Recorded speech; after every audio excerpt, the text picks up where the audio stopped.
کچھ مراسم عبودیت ہوتے ہیں. مراسم رسم کہتے ہیں کسی چیز کی ظاہری شکل کو. رہ گئی رسم ازاں روح بلالی نہ رہی، فلسفہ رہ گیا تلقین غزالی نہ رہی. یہ قرآن کا بھی ہم اسے رسم الخط کہتے ہیں، رسم الخط. اور یہ حضرت عثمان کے زمانے میں فائنل ہوا ہے کہ یہ اس طریقے سے لکھا جائے. تو عبدیت کے اظہار کے لیے کچھ رسومات ہیں، جس میں سے ایک پر گفتگو ہو چکی ہے. قنوت العبادت تجمع اصلین غایت الحب وغایت الذل والخضوع. حد درجے میں اللہ کے سامنے بچ جانا، جھک جانا، گر جانا. رکوع سجدہ اللہ کے سوا کسی کے لیے نہیں. اور اس معاملے میں دین محمدی جو اپنی تکمیل کو پہنچ گیا، الیوم اکملت لکم دینکم واتممت علیکم نعمتی ورضیت لکم الاسلام دینا. حضور کی بعثت سے قبل سجدہ تعظیمی جائز تھا. کسی شخص کی تعظیم کے لیے، اس کی عزت کے لیے اس کے سامنے سجدہ کرنا جائز تھا. حضرت یوسف کے سامنے ان کے والدین اور 11 بھائی سجدے میں گر گئے. بچپن میں خواب دیکھا تھا اور 40-50 سال بعد اس کی تعبیر بالفعل ایک اس واقعے کے طور پر سامنے آ گئی. سجدہ کرنا، جھکنا، سجدہ کرنا یہ جائز تھا. سجدہ تعظیمی حضور پر شریعت مکمل، توحید مکمل. اب ہر نوع کا سجدہ حرام مطلق ہے سوائے اللہ کے کسی کو. ہمارے مسلمانوں نے بھی اپنے دور ملوکیت میں سجدہ تعظیمی شروع کرا. عدالت کے اندر بادشاہ کے دربار میں جا رہے تو سجدہ، سر جھکا کر رکوع کی حالت میں. یا آپ کے پڑوس میں جو حیدرآباد کی ریاست تھی، سلام کیسے کرتے تھے، کتنے جھکتے تھے، اور پھر وہ جھک کر وہ سلام ہو رہے. یہ مشرکانہ فعل ہے. مغلیہ دربار میں بھی تھا. شیخ احمد سرہندی رحمت اللہ علیہ نے کہا غلط ہے، حرام ہے، جائز نہیں. دربار میں شکایت پہنچ گئی. آخر مخبری کرنے والے بھی تھے، حاسد بھی تھے. وَمِن شَرِّ حَاسِدٍ إِذَا حَسَدَ. طلبی ہو گئی، بلایا گیا دربار میں حاضری. اور ایسا اہتمام کیا گیا کہ جب حضرت مجدد آگے آئیں بادشاہ تک جانے کے لیے تو درمیان میں ایک دیوار سی حائل کر کے اس میں کھڑکی کھول دی کہ اس میں سے جھک کر گزریں گے نا تو رکوع کسی درجے میں تو ہو جائے گا. رکوع بھی سجدے ہی کی ایک شکل ہے، سجدے کا ہاف کہہ لیجئے. لیکن یہ کہ جب آیات سجدہ آتی ہیں قرآن مجید میں تو عام نمازوں میں دیکھتا ہوں کہ وہ آیات سجدہ والی آیات پڑھی نہیں جاتی، حالانکہ ان کی ایک خاص کیفیت ہے. تراویح میں تو پڑھی جاتی ہے لیکن پہلے بتا دیتے ہیں کہ یہ دوسری رکعت میں یا پہلی رکعت میں سجدہ آ رہا ہے تو لوگ تیار ہوتے ہیں. رکوع بھی اگر فوراً ہو جائے آیت سجدہ کے بعد تو اس سے بھی اس سجدے کا حق ادا ہو جاتا. بہرحال حضرت شیخ مجدد رحمت اللہ علیہ دربار میں آئے تو اس کھڑکی میں سے پہلے پاؤں گزارے، پھر اپنا سر نکالا. پھر جیل میں ڈال دیا گیا، کوئی پرواہ نہیں. حاضر ہوا میں شیخ مجدد کی لحد پر، وہ خاک کے ہے زیر فلک مطلع انوار. گردن نہ جھکی جس کی جہانگیر کے آگے، جس کے نفس گرم سے ہے گرمی احرار. وہ ہند میں سرمایہ ملت کا نگہباں، اللہ نے بر وقت کیا جس کو خبردار. دین الہی، دین محمدی کے خاتمے کا اعلان تھا. اب بڑے بڑے مولویوں نے یہ اکبر کو سبق پڑھایا تھا. بڑے مولوی، درباری مولوی، انہوں نے سبق پڑھایا تھا.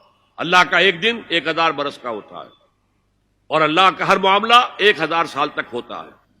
اب 1000 سال ہو گئے محمد کی رسالت کو، ان کی رسالت کا دور ختم صلی اللہ علیہ وسلم. اب دوسرا 1000 سال، اسی لیے الف ثانی کہتے ہیں نا، الف ہزار کو کہتے ہیں الف ثانی. یہ دوسرا 1000واں سال جو شروع ہو گیا ہے، اس میں ایک نئے دین کی ضرورت ہے. وہ دین اکبری ہے، دین الہی ہے. اور دین الہی کیا تھا؟ یہ ایک بہت بڑی سیاسی تدبیر تھی، اصل میں بہت بڑی سیاسی تدبیر، اور اس کا ظہور بعد میں بھی ہوا ہے ہندوستان کی سرزمین میں۔ وہ یہ کہ ہندوستان کی ترقی میں جو چیز سب سے بڑی رکاوٹ ہے وہ مذہبی اختلافات ہیں، لہذا ایسا کرو سارے مذاہب جو ہیں اسے ہاون دستے میں ڈالو، کوٹ کوٹ کے چورا چورا کر کے بناؤ صفوف، اور یہ مذہب سب کا ہو جائے تو مذہبی اختلافات ختم ہو جائیں گے۔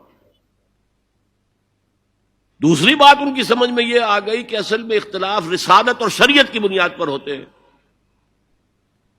لہذا دین الہی بس خدا کو مانو، بس رسالت وغیرہ کو چھوڑو، خدا تو سب کا رب ہے، اسے آپ پرماتما کہہ لیں، مہادیو کہہ لیں، جو چاہے کہہ لیں، اللہ کہہ لیں، رام کہہ لیں، قل ادعوا اللہ الرحمن ایما تدعوا فلہ الاسماء الحسنی۔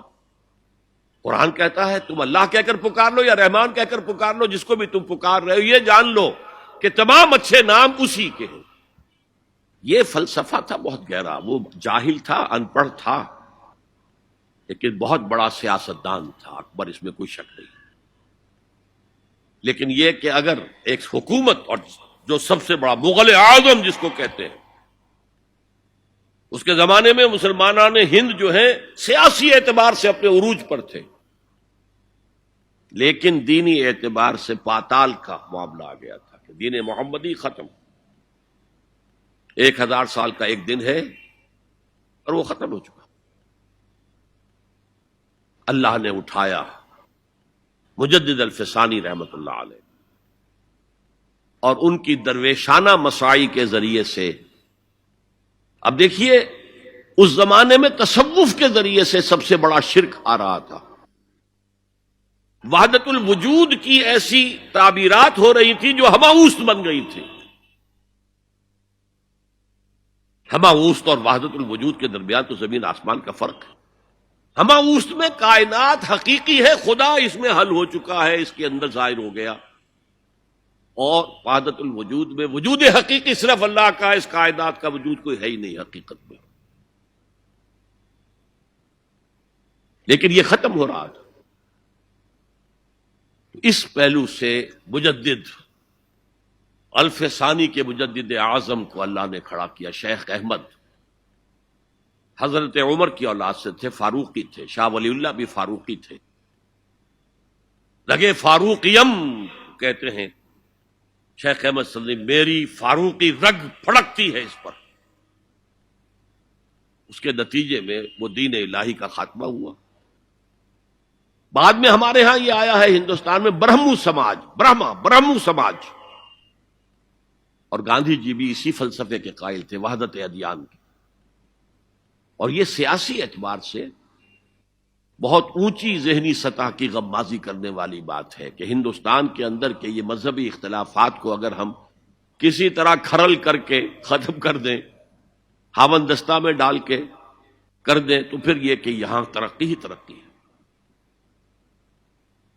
بہرحال سجدہ، گردن نہ جھکی جس کی جہانگیر کے آگے، جس کے نفس گرم سے ہے گرمی احرار، وہ ہند میں سرمایہ ملت کا نگہباں، اللہ نے بر وقت کیا جس کو خبردار۔ هي الحلقات تحفظني بآيات من القرآن، هي الحلقات تملأني بحب المصطفى العدنان، هي الحلقات تحفظني